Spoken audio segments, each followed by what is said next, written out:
है application of trigonometry. अगर हमने ट्रिग्नोमेट्री चैप्टर को समझ लिया है तो उसके एप्लीकेशन पर बात करते हैं। एप्लीकेशन ऑफ ट्रिग्नोमेट्री में क्या करना है? एप्लीकेशन ऑफ ट्रिग्नोमेट्री में आपको ये समझना है, सबसे पहले जो इसका बेसिक कॉन्सेप्ट है वो ये है कि अगर आपको किसी राइट एंगल ट्राइंगल में, किसी भी राइट एंगल ट्राइंगल की कोई दो वैल्यूज पता है, राइट एंगल ट्राइंगल की कोई दो वैल्यूज पता है, तो आप बड़े आराम से बाकी की सारी वैल्यूज निकाल सकते हो। मान लीजिए ये आपको 1 पता है, ये आपको √2 पता है ना, तो इसका मतलब परपेंडिकुलर 1 दे रखा है, बेस √2 दे रखा है, तो अब आप इसकी बाकी सारी चीजें निकाल सकते हो।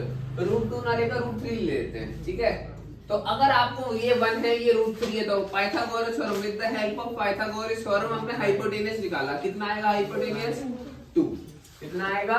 2। तो ये ट्रिपलेट होता है, 2 1 √3 का ट्रिपलेट होता है, जैसे 3 4 5 का ट्रिपलेट होता है, ठीक है। और 5 12 13 का ट्रिपलेट होता है। ऐसे ही एक ट्रिपलेट होता है 1 √3 और 2 का ट्रिपलेट होता है, ठीक है ना।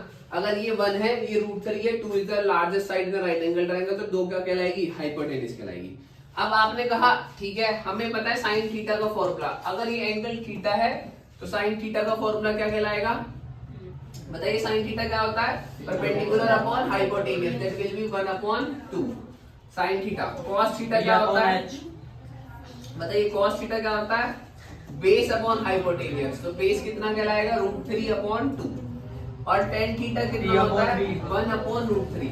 और हमें पता है टेन में, कोस में, साइन में, इन सब की वैल्यूज की किसकी वैल्यू होती है? थीटा पे 30 की वैल्यू होती है। कितने की वैल्यू होती है? 30। तो यहाँ से निकल कर आया ये टेन थीटा है और ये टेन 30 है, तो कंपेयर करेंगे, थीटा की वैल्यू कितनी निकल कर आएगी? 30।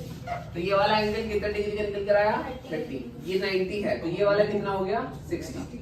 तो हमें क्या है, मैंने आपको यहाँ पर बेसिक कॉन्सेप्ट समझाने की कोशिश करी कि किसी भी राइट एंगल ट्रायंगल में आपको दो चीज पता होगी तो बाकी सारी चीजें निकाल सकते हो। हाइपोटेनस भी निकाल सकते हो, एंगल्स भी निकाल सकते हो, और बाकी सारे ट्रिग्नोमेट्री रेशियोज भी निकाल सकते हो। Is it clear? हो गया? एक तो इतनी। अब अगला पार्ट